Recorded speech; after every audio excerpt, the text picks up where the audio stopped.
Welcome back to Destructoid, everyone. Today, we're here to talk about Assassin's Creed Syndicate and Ubisoft's current direction for the franchise. Syndicate will be the 9th major title in the Assassin's Creed franchise, taking place in Victorian London during the Industrial Revolution. Unlike past games in the series, the motif for Syndicate revolves around gang wars in the city's criminal underbelly. The Fry twins, Jacob and Evie, have been trained as assassins from birth, and while their mission is to ultimately still overthrow the Templars, their methods seem relatively fresh.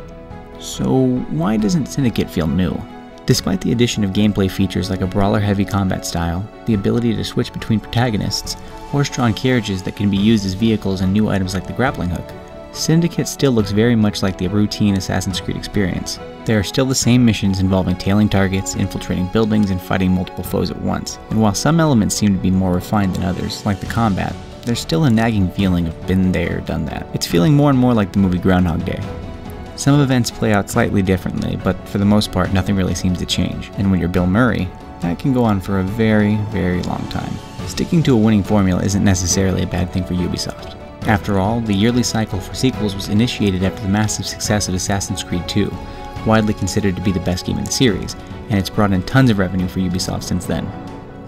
However, with each new game after Assassin's Creed Brotherhood, cracks have fissured throughout the course of the series.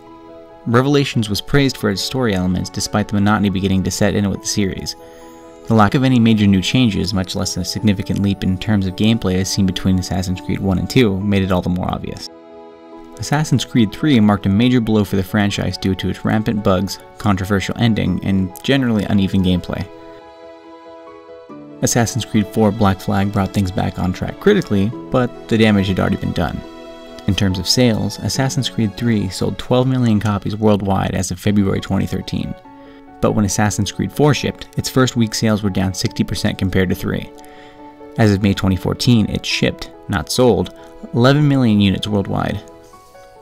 And though Assassin's Creed Unity, along with Rogue, sold a combined 10 million units as of December 2014, the game's broken launch, troublesome app integration, and disappointing story did it no favors. Ubisoft hasn't updated sales figures as of July 2015 for the game. It's also important to note the sheer exasperation of fans when Syndicate was leaked last year, shortly after Unity's release. Many requests for the franchise to take a much-needed break and rejuvenate its fundamentals were made. It's not like Assassin's Creed is the only franchise facing diminishing sales due to the annual sequel cycle. Call of Duty sales have dropped consistently year after year for a while now, and this is despite Activision placing a 3-year development cycle on each title. The series still has its massive well of fans, but it's also considered to have peaked. Syndicate is not in an enviable position. While it could rely on its story to attract fans over time, it's plainly obvious that Ubisoft is treading water at this point.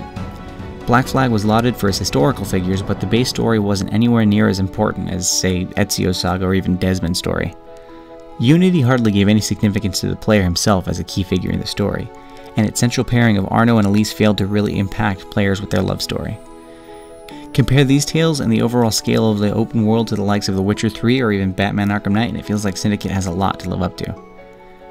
There's still some hope with Syndicate, as Ubisoft Quebec is focusing on the story mode rather than implementing elements like co-op or competitive multiplayer, despite previous games handling those deftly. However, with 2015's open world release calendar consisting of Just Cause 3, Fallout 4, Metal Gear Solid 5, The Phantom Pain, and Mad Max, not even taking into account the action-adventure titles also releasing, it remains to be seen if the fan base for Assassin's Creed will be enough to keep the Groundhog Day curse going.